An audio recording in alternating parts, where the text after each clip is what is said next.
I thought the worst day of my life was the morning I buried my husband. I was wrong. Just 1 week after laying Daniel to rest, I found myself driving through the quiet streets of my small Ohio hometown, clutching a gift bag for a party I didn't want to attend. It was my great-nephew Noah's first birthday. I told myself that showing up was the right thing to do, that it might even bring a little comfort to be around family. I had no idea I was walking straight into a storm. The backyard was full of balloons, laughter, and the smell of barbecue. People offered me polite smiles, whispered condolences, and I did my best to hide the raw grief behind my eyes. Then my younger sister Lorraine, like she was the guest of honor, tapped her glass and called for silence. Her voice carried across the yard. Noah isn't who you think he is. He's Daniel's son. And as his mother, I'm entitled to half of my late brother-in-law's house. Gasps rippled through the crowd as she held up what she claimed was Daniel's updated will. The air seemed to thicken around me. My mind raced, not with shock, but with the urge to laugh at the sheer impossibility of it all. But because I knew something. Lorraine did something that would turn her cruel little performance into the beginning of her undoing. I kept my face still. My lips pressed into what must have looked like a tight, polite smile. On the inside, though, I was seconds away from bursting out laughing, not because I found any of this funny, but because the claim was so absurd, so impossible, it bordered on the ridiculous. Daniel Hayes, my husband of 32 years, could not have been Noah's father. That wasn't speculation. It was medical fact. You see, years ago, Daniel and I had walked a painful road together, one that couples rarely talk about openly. After years of trying and failing to have children, after the endless doctor visits, the treatments, the hopes raised and crushed again, Daniel began experiencing severe pain. The diagnosis was a varicocele, a problem with the veins in the scrotum. The surgery to fix it was straightforward enough, but the specialist recommended something else while he was already on the table, a vasectomy. It wasn't an easy decision, but Daniel and I sat together in that sterile, fluorescent-lit consultation room and looked at the reality. Our chances of having a child, even before his condition, had been painfully slim. The vasectomy would protect his health in the long run, and frankly, I was tired of watching him suffer for a dream we'd already buried in our hearts. We agreed. The surgery was done, and the follow-up tests confirmed that Daniel would never father a child. We didn't tell anyone, not our parents, not our closest friends. We'd had enough whispered questions and well-meaning pity over the years. This was our private decision, and in our small Midwestern town, privacy is worth its weight in gold. That's why. Standing in Lorraine's backyard with the smell of charcoal in the air and 20 pairs of eyes staring at me, I felt no. Fear, anger, yes. Hurt, absolutely. But fear? Not a bit. Lorraine had no idea that she'd just detonated a grenade that was going to blow up right in her face. It wasn't just the vasectomy that made her story crumble. Daniel was the most loyal man I had ever known. I'd seen him walk away from flirtation, with the same quiet dignity he brought to every challenge in life. And with Lorraine, well, there was history there, the kind that most people would be too ashamed to admit. It had started innocently enough, or so I thought. At Thanksgiving years back, Daniel told me after everyone had gone home that Lorraine had gotten a little too close in the kitchen while I was upstairs finding the dessert plates. At first, I brushed it off as her being her usual, overly friendly self. But over the next few years, there were more incidents comments that crossed the line. Her hand lingering on his arm too long, accidental visits to his office. Each time, Daniel told me immediately. Each time he shut her down firmly, and each time my parents waved it away when I brought it up. Oh, that's just Lorraine being Lorraine, my mother would say. She doesn't mean anything by it. But Daniel and I knew better. We started keeping our distance, politely declining invitations, making sure we were never alone with her. Daniel even blocked her number after one particularly inappropriate late-night text. That's when Daniel's natural foresight kicked in. He met with our attorney, Mr. Whitman, and laid everything out, the unwanted advances, the vasectomy, the possibility that one day Lorraine might try something outrageous. Together, they documented it all. Legal paperwork, medical records. even a private journal where Daniel recorded every interaction with dates and details. It was a just-in-case file, as he called it. I never thought I'd need it. Yet here I was, in that backyard, watching my sister flaunt a piece of paper she claimed was Daniel's will, knowing full well that the real notarized one sat in our safe deposit box at the local bank alongside. It's the very evidence that would unravel her entire scheme. I didn't say any of this then. I simply stepped forward, took the will from her, and scanned it briefly. I saw the errors, immediately the clumsy legal phrasing, the signature that looked almost right but not quite. I handed it back to her and told her calmly, "We'll discuss this later, privately." The rest of the afternoon passed in a blur. I stayed long enough to wish Noah a happy birthday and give him his gift. Then I got in my car, shut the door, and let out a sharp, humorless laugh that quickly turned into tears.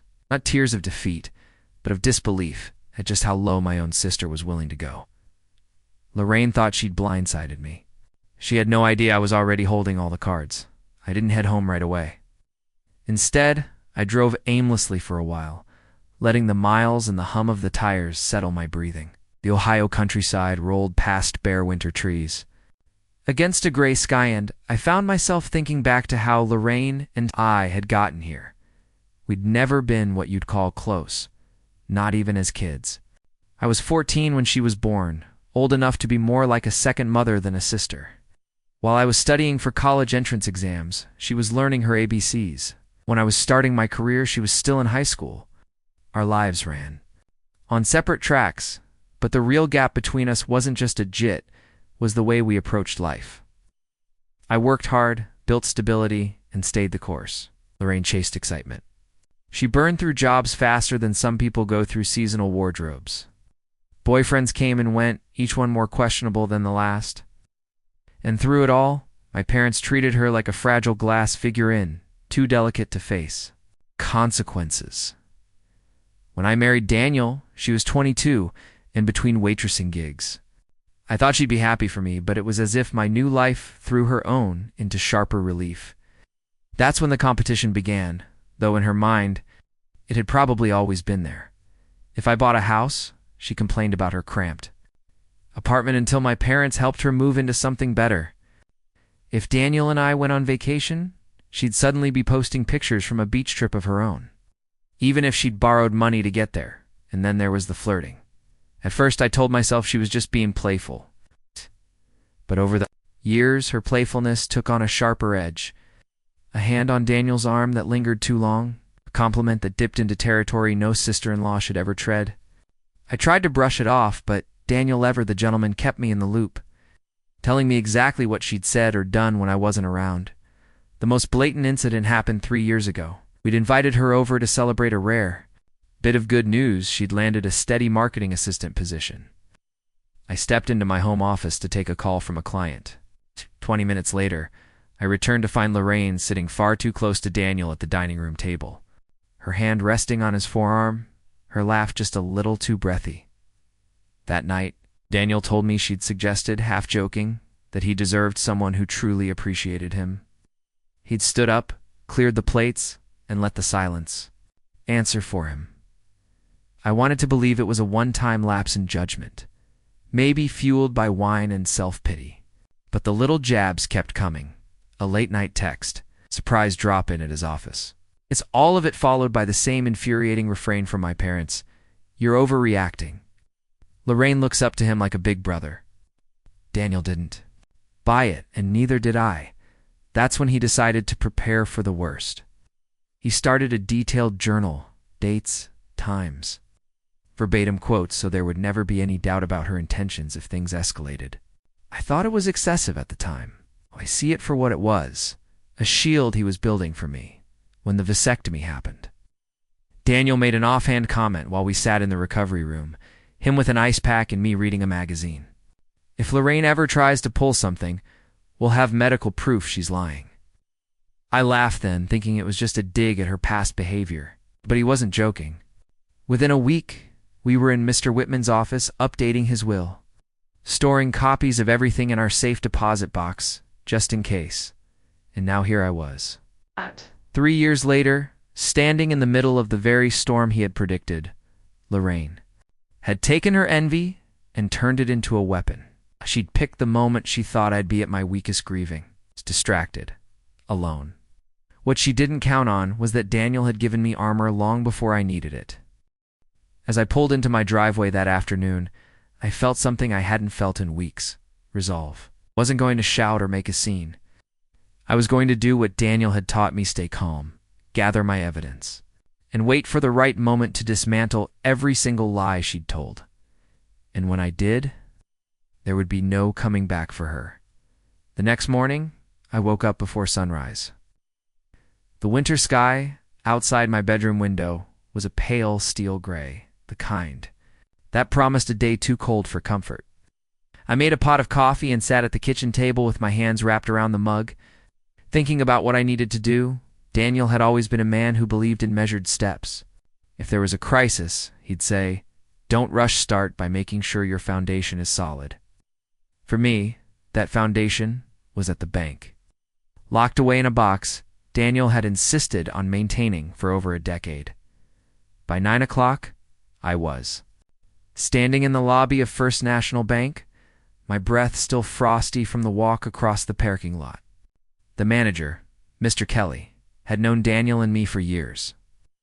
He gave me that soft, careful look people give widows, the one that says, "I'm sorry for your loss," without the words.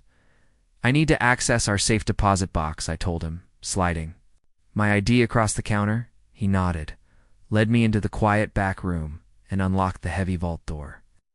Inside, he retrieved the box and set it on a small table in the viewing room. "Take all the time you need, Mrs. Hayes," he said gently, before leaving me alone. The box wasn't large, but its contents felt like the weight of an entire fortress. Right on top was a cream envelope marked in Daniel's neat, deliberate handwriting, "For Maggie only if needed." My throat tightened. I set it aside for the moment and began to pull out the rest. First, Daniel's legitimate will, signed, notarized, and witnessed by 2 partners from his law firm. It left everything to me, with no amendments, no caveats, no secret provisions for anyone else next. A manila folder containing his medical records, the surgical notes from his varicocele repair, the vasectomy documentation, and the follow-up lab results confirming the procedure's success. Each page was neatly labeled and dated. Daniel had even clipped a business card from the urologist to the front. Underneath those was a thick, spiral-bound notebook. I recognized it instantly: his journal. He had documented every inappropriate moment with Lorraine, dates, times, her exact words, even where they were standing in the room. There were entries about the Thanksgiving incident, the late-night text, and the unannounced visit to his office. Tucked inside the back cover were printed copies of text messages she'd sent him, ones I'd never seen before. They were flirtatious at best, suggestive at worst, and proof that her affair story was nothing more than wishful fabrication.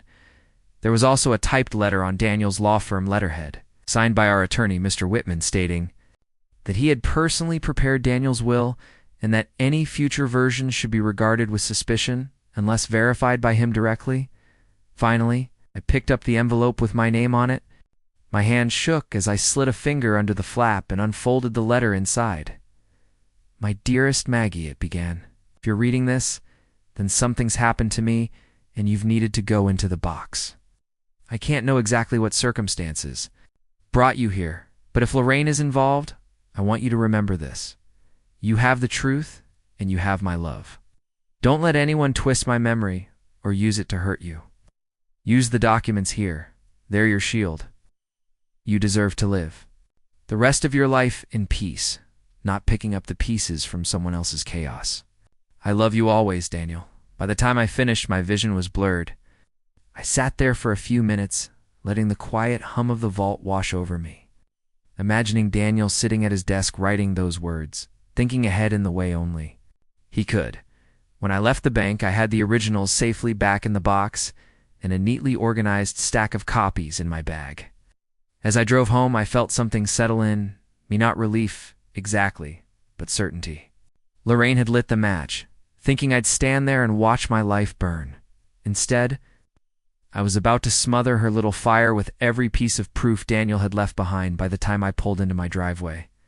I already knew my next call would be to Mr. Whitman. He answered on the second ring, his voice calm and steady, as if nothing in the world could rattle him, a quality that made him one of Daniel's most trusted friends. "I have the documents," I told him. "The real will, the medical records, Daniel's notes, everything." There was a short pause. Then, "Good. Now we need to find out why she's doing this, Maggie. People rarely attempt something this brazen without a very real motive." The following afternoon, I was in Mr. Whitman's paneled office, the smell of old books and leather filling the air. He sat across from me, flipping through the forged will Lorraine had presented at the party. "This is sloppy work," he said, tapping the signature with a pen. "But that doesn't make it any less serious. Forgery of a legal document like this is a felony in Ohio, and if she's bold enough to parade it in public, we should assume she's desperate." He leaned back in his chair and steepled his fingers. "I'm going to recommend we bring in a private investigator, someone I trust. If we can understand her financial and personal situation, we'll know exactly where the pressure points are." An hour later, a man named Frank Delaney walked into the office. He was in his late 50s, solidly built, with the kind of presence that told me he'd spent decades getting people to tell him things they didn't want to say. His handshake was firm, his voice low and direct. "I understand you've got a family member trying to pull a fast one," he said, pulling out a notepad. "Tell me everything from the beginning." I went through the entire story, the years of Lorraine's jealousy, flirtations with Daniel, the vasectomy, the safe deposit box, and finally, the birthday party ambush. Frank took notes without interrupting, only asking short, pointed questions now and then. When I finished, he closed the notepad.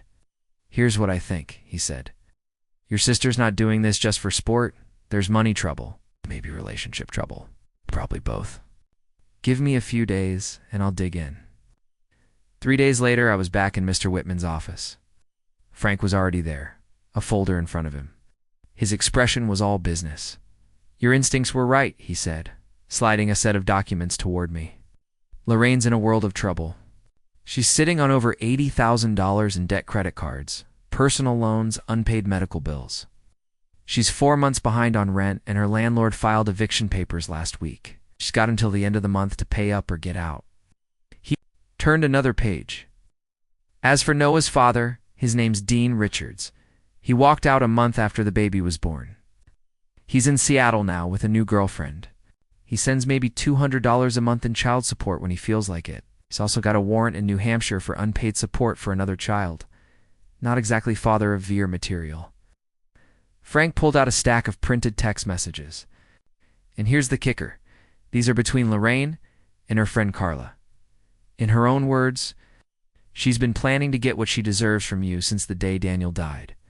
She brags about a friend helping her fake the will using Daniel's signature from an online charity program." I scanned the messages, each one colder and more calculated than the last. "That house is worth close to 900 grand. If I play this right, I'll have a nest egg for me and Noah. Bridget's always been the golden child. It's time for me to get my share." I set the papers down, my stomach turning. This wasn't a heat eval moment lapse in judgment. It was premeditated. Mr. Whitman looked at me over his glasses. "We have enough here to go straight to the police. But we also have another option: confront her privately. Show her everything we know, and see if she's willing to walk it all back before this gets ugly." Frank nodded. "The way I see it, you've got the upper hand. But if you want to keep the kid out of this mess as much as possible, a private confrontation might be the cleaner route." I sat there for a long moment, the folder heavy in my lap. Anger burned in my chest, but so did something else resolve. Lorraine had chosen the wrong time and the wrong person to try to exploit. "I'll talk to her," I said finally, "but we do it on my terms." That night, I barely slept. I lay in bed, staring at the ceiling, my mind running through every possible outcome. There was a part of me that wanted to march straight to Lorraine's apartment and slam the evidence down on her kitchen table, but Daniel's voice was still in my head. "Measured steps, Maggie." The next morning, I dialed her number. She answered on the second ring, her tone smug, almost expectant. "We need to talk," I said evenly. "Come to my house tomorrow at 2 o'clock. Just you, no one else?" There was a pause. "So, you're ready to do the right thing?" "Ready to talk," I replied. "That's all you need to know right now." She agreed without hesitation, clearly believing she'd won. The following day, I set the stage. 2 chairs faced each other in my living room with a low table between them. On it sat a glass pitcher of water, 2 glasses, a folder thick with documents, and my small audio recorder. When the doorbell rang at exactly 2, I took a steadying breath before opening it. Lorraine stepped inside, dressed in a new sweater. In boots clothes I knew she couldn't afford. She smiled like a woman walking into a victory lap. Asterisk. "Before we begin," I said, gesturing to the recorder, "I'd like us both to agree to record this conversation. That way we have a clear record of what's said." She tilted her head, suspicious but still confident. "Fine by me." Pressed the red button, stated the date, time, and that both parties had consented to the recording. Then I folded my hands in my lap and looked her in the eye. "Why don't you start by telling me exactly what happened between you and Daniel?" Lorraine launched into her story like she'd rehearsed it a dozen times about an affair. 2 years ago, hotel meetings downtown, whispered confessions of marital unhappiness. She claimed Noah was conceived during those encounters, and that Daniel had promised to provide for him. I let her talk. I didn't interrupt, didn't challenge, just noted every inconsistency. She couldn't remember a specific room number at the hotel, claimed they met on Tuesdays most of the time, but stumbled when I asked what side of the bed Daniel preferred or what he typically ordered from room service. Finally, she said, "The will proves it." I opened the folder, actually, I said, sliding the first set of papers toward her. "These prove otherwise." 2 years before Noah was conceived, Daniel had surgery of varicocele reparin during that procedure. He had a vasectomy. It was successful, confirmed by follow-up testing. It is physically impossible for him to be Noah's father. Face went pale as she skimmed the clinical records. "These could be fake," she murmured, but her voice lacked conviction. "They're not," I said calmly. "And Daniel's doctor is prepared to testify if necessary." Next came Daniel's. Real will signed, notarized, and witnessed. No mention of you. No mention of Noah. This is the only valid will, and it's on file with the court. She opened her mouth, but I didn't give her the chance. "The one you showed at the party? A forgery? It's poorly done, I might add. That's a felony in Ohio punishable by prison time." I slid over more documents, Daniel's journal entries about her advances, printed text messages between her and Carla plotting the forgery, the investigator's report detailing her debts, eviction notice, and Dean Richards' abandonment. "We know everything, Lorraine," I said, my voice steady but sharp. "The only question is what happens next." For a long moment, she stared at the papers. Then the tears came loud, messy, and, for once, not theatrical. "I didn't know what else to do," she said between sobs. "I'm broke. I'm about to lose the apartment. Dean's gone. Oh. Noah's surgery bills just keep piling up. I thought if I could just get some money." "You decided to destroy Daniel's reputation?" Cut in. "To tell everyone he cheated? On me? To forge a legal document and try to steal from me while I was grieving?" Her shoulders sagged. I was desperate. I leaned forward, and I'm not unsympathetic to desperation. "But there are lines you don't cross, Lorraine. You crossed every one of them." I clicked off the recorder. "Here's what's going to happen. You'll retract every lie publicly. You'll apologize to me and to Daniel's memory. You'll sign a legal agreement never to attempt anything like this again. In return, I will help Noah, not by giving you my house, but by setting up a trust for his medical care and education. There will be strict conditions, and if you break them, the help stops." She sniffled, looking both ashamed and relieved. "Why would you do that?" "After all this, 'cause of Noah," I said simply, "and because Daniel would want me to." The day after our conversation, I called Mr. Whitman and told him Lorraine had agreed to my terms. We set a meeting at his office for the following afternoon to put everything in writing. If Lorraine thought I was bluffing about making it legally binding, she realized quickly I wasn't. The agreement was straightforward, but ironclad.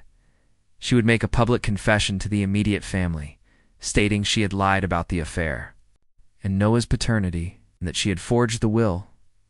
She would issue a formal written apology to me and to Daniel's memory. She would agree never to repeat or imply her false claims. I would establish a trust fund for Noah, earmarked strictly for his medical care and education. She would attend therapy and financial counseling, maintain steady employment, and keep her finances transparent for the first 3 years. Any breach, and the trust fund would be frozen. Lorraine. Signed without protest, her signature shaky but legible. I could see a flicker of something relief, maybe, in her eyes. She had been caught, cornered, but she was also being handed a lifeline. We agreed the family meeting would be that weekend at my house. My parents had no idea what was coming. I braced myself for the fallout. When Saturday arrived, the air in my dining room felt heavy. My mother bustled in first, carrying her famous chicken casserole, smiling as if this were just another family dinner. My father followed, quieter eyes searching mine, as if he sensed something was off. Lorraine arrived last, without Noah. She looked subdued, her usual dramatic flair replaced by a plain blouse and jeans. Once everyone was seated, I set a small recorder in the center of the table. "This conversation is being recorded," I explained. "Lorraine has something important to say, and I want there to be no misunderstanding later." My parents looked confused but nodded. Lorraine took a deep breath, kept her eyes fixed on the table, and began. "I lied," she said, her voice low but steady. "Noah isn't Daniel's son. Daniel and I never had an affair. The will I showed at the party was fake. I made it up because I'm in debt, behind on rent, and I didn't know what else to do." The silence that followed was deafening. My mother's fork slipped from her hand, clattering against her plate. My father leaned forward, his jaw tightening. "Do you have any idea," he said slowly, "what you've put your sister through? What you've done to Daniel's memory?" Lorraine's voice wavered. "I know, and I'm sorry." My mother's eyes filled with tears. "Why didn't you come to us? We could have helped." Lorraine looked up then, and for the first time in years she dropped all pretense. "Would you have given me $400,000? She asked bluntly. "Because that's what I thought I could get if my plan worked." My father shook his head. "We could have helped with rent. We could have watched Noah. But this is unforgivable." I spoke then, my voice calm but firm. I could press charges. "Forgery and fraud are felonies, and I have every piece of evidence needed to put you in prison. But I'm not doing that for Noah's sake." My mother glanced at me sharply. "Wouldn't really? Yes, Mom, I would. You need to understand something. Protecting her from consequences is part of why we're here. This stops now." I laid out the terms of the agreement we had signed, including the trust fund for Noah. My parents listened in silence. When I finished, my father nodded slowly. "That's more generous than I would have been." Lorraine looked down at her hands. "It's more than I deserve." We finished the meal in a quiet that was both tense and oddly peaceful. Something had shifted. Lorraine wasn't defiant anymore. My parents were seeing the truth without their usual blinders. And I finally felt like I had drawn a line in the sand that would hold. When they left, Lorraine lingered at the door. "I'm sorry, Maggie," she said quietly. "Not just for this, but for everything." I met her gaze. "Then make sure this is the last time you have to say it." In the days after that dinner, the silence in my family was deafening. No group texts, no casual calls, just a strange, heavy stillness, as if everyone was recalibrating. I welcomed it. For the first time in years, I wasn't playing referee between Lorraine and my parents. I wasn't smoothing over her messes to keep the peace. I'd drawn the line, and I was determined not to step back over it. My parents, however, struggled, especially my mother. She had spent decades cushioning Lorraine from reality, and suddenly, I was telling her to stop. Every few days she'd call and start to say, "You know, your sister's really trying." I'd have to remind her gently but firmly. "Trying is good, Mom, but she has to stand on her own feet this time." Dad adjusted more quickly. He admitted to me one afternoon, maybe we should have done this years ago. Might have spared everyone a lot of trouble. It was the closest thing to an apology I'd ever heard from him about how they'd handled Lorraine, and I took it for what it was. Lorraine, to her credit, didn't push back on the agreement. She enrolled in therapy the week after the dinner. Mr. Whitman had given her the names of reputable financial counselors, and she started meeting with one twice a month. She found a job as a receptionist at a local dental practice, nothing glamorous, but steady, with insurance, and most importantly, dependable income. I wasn't naive enough to think she'd suddenly become a model of responsibility, but the difference was noticeable. There were no tearful midnight calls begging for money, no urgent requests for me to co-sign a loan. Communication between us was short and polite, centered mostly on Noah. And Noah. He was my anchor in all of this. I made a point to see him regularly Saturday afternoons at the park, little trips to the zoo, quiet evenings reading books at my kitchen table. He was too young to understand the mess the adults had made, but I could give him one thing: consistency. Every time he saw me, he'd light up, and that alone made the trust fund worth every penny. The trust itself was set up through Mr. Whitman, with strict oversight. Every payment for Noah's medical bills or educational expenses had to be approved. Lorraine didn't have direct access to the money. That was part of the deal. If she needed something for him, she submitted the request. Some people might have seen that as controlling. I saw it as ensuring. Daniel's legacy was protected and used exactly as intended. It wasn't just about keeping my word to Daniel, it was about making sure Noah never became a pawn again. My relationship with Lorraine stayed. We could sit in the same room without open hostility, but there was no easy laughter, no sisterly warmth. That bond, if it ever came back, would take years, and maybe it never would. I'd made peace with that. My parents slowly adjusted to the new dynamic. Mom had the hardest time letting go of the fantasy that we could go back to how it was. One afternoon, she said wistfully, "I just want my girls to be close again."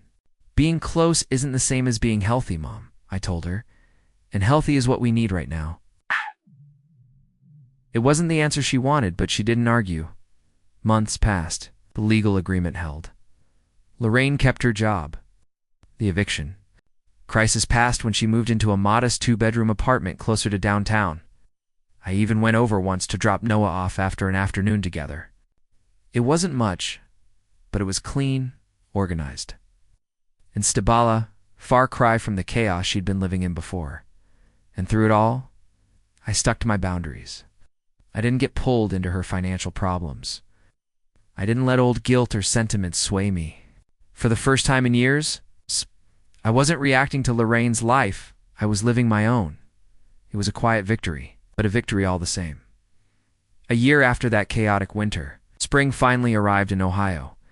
The daffodils in my front yard bloomed, bright and stubborn, just as they had the year Daniel planted them. I stood on the porch one Saturday morning, coffee in hand, watching Noah toddle around the yard chasing a red ball, his laughter ringing out like wind chimes in the breeze. He'd grown so much his heart condition was stable, his smile quick and easy. The trust fund had done exactly what I intended, covering his medical needs and giving him the start in life he deserved. Lorraine was still working at the dental office. She'd kept up with therapy and financial counseling. We weren't close, and maybe we never would be, but our interactions were civil. She knew the boundaries, and for once, she respected them. My parents had stopped trying to fix the relationship between us, and instead had started respecting the way things were. Mom still sighed now and then, wishing her daughters were closer, but even she admitted Noah's life was better now than it would have been without the changes. As for me, I had found my footing again. I was still active with the Daniel Hayes Scholarship, which had already helped 2 law students start their education. My grief group had become a second family. I'd even started cautiously seeing someone new, a gentle, thoughtful man named Paul, who understood that love after loss is not about replacing someone, but honoring the love that came before. Looking back, I realized Daniel's greatest gift wasn't just the foresight to prepare those documents. It was the quiet way he taught me to protect myself, to stand firm, and to believe that boundaries are an act of love, not rejection. Because here's the truth. Family doesn't give anyone the right to hurt you. Protecting yourself isn't selfish, it's survival. And sometimes, the kindest thing you can do for a relationship is to set the boundary that keeps it from breaking completely. If you're watching this, and you've ever had to draw a hard line with someone you love, I want you to remember you're not alone. You have the right to peace. You have the right to protect what's yours, whether that's your heart, your home, or your memories. Tell me in the comments, have you ever had to set a boundary with family, even when it was hard? If this story resonated with you, please hit the button, subscribe to the channel, and turn on notifications so you never miss another story like this. Your support helps us keep sharing powerful real-life lessons that matter.